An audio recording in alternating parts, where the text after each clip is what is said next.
One more thing on the playoffs. The OG Russ Bengston, who is slam writer. He's been part of the NBA and sneaker culture for decades. He said something on Twitter last night that I thought was so true. I'm going to paraphrase his message, and basically it's like people were complaining about parity in the NBA when it was Cavs Warriors in the finals every year. And then when there is parity, they complain about a lack of star power. Despite the fact, by the way, that I go down the list, like PG, potentially Kawhi, Devin Booker, Chris Paul, Giannis, Drew, Chris Middleton, Trae Young. Like, those guys are all stars. I don't understand why. Well, people are just going to complain on Twitter regardless. But can we just, these playoffs have been amazing. Can we just enjoy the moment and enjoy what this is? Like, what a culmination of a very fucking difficult season.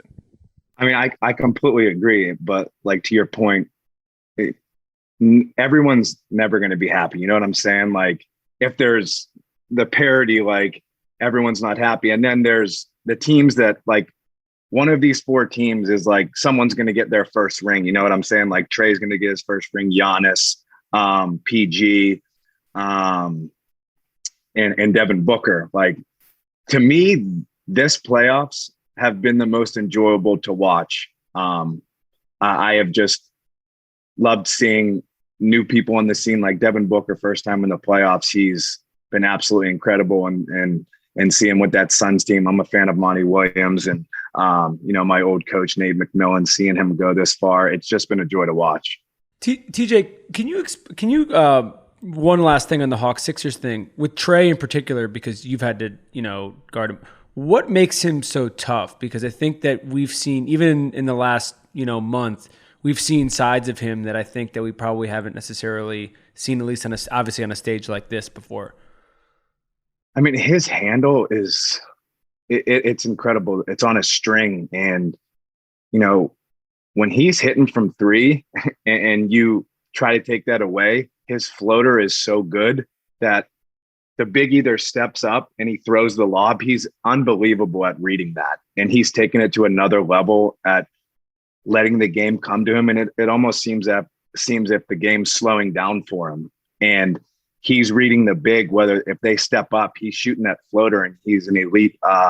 He's elite with that shot or passing it off. And then when his shot is going in from three, it's tough to guard. I mean, when I come in to guard him, sometimes you almost just pray that he misses. But my theory is you're not going to shut down a guy like that or a superstar. You just have to try to make it as difficult as possible.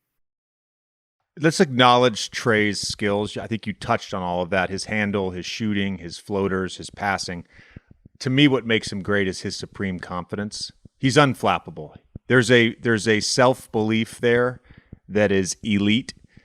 The thing that impresses me the most about him, and this is where I think he's an anomaly, is his shot creation at his size. And I don't mean necessarily scoring. I mean his passing ability.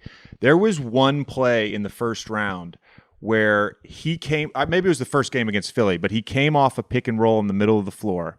The big was up. He got downhill till about the foul line.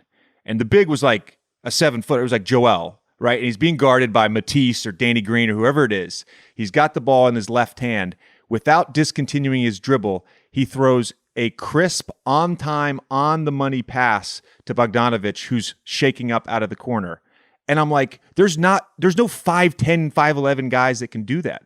Like, that's a deflection. You're going against two elite defenders, and you're making that pass on the move, in real time, on target. Like, that's what makes him elite to me. It's obviously he can score, but it's the threat of his vision that is just special to me. It's so special. I want to say one other thing before we move on about the playoffs. I called this a while ago when we had Tyrese on. Suns. My bold take was the Suns were going to win the West. I thought Brooklyn was going to win the East. Obviously the Bucks won that series. If it ends up being Bucks Suns, Tommy, I'm going to be very torn. I'm going to have a hard time because I want my. What are you going to do? I want my guy CP to win, and I want my guy Drew to win. So I won't even know who to root for. Truthfully, I won't know who to root for.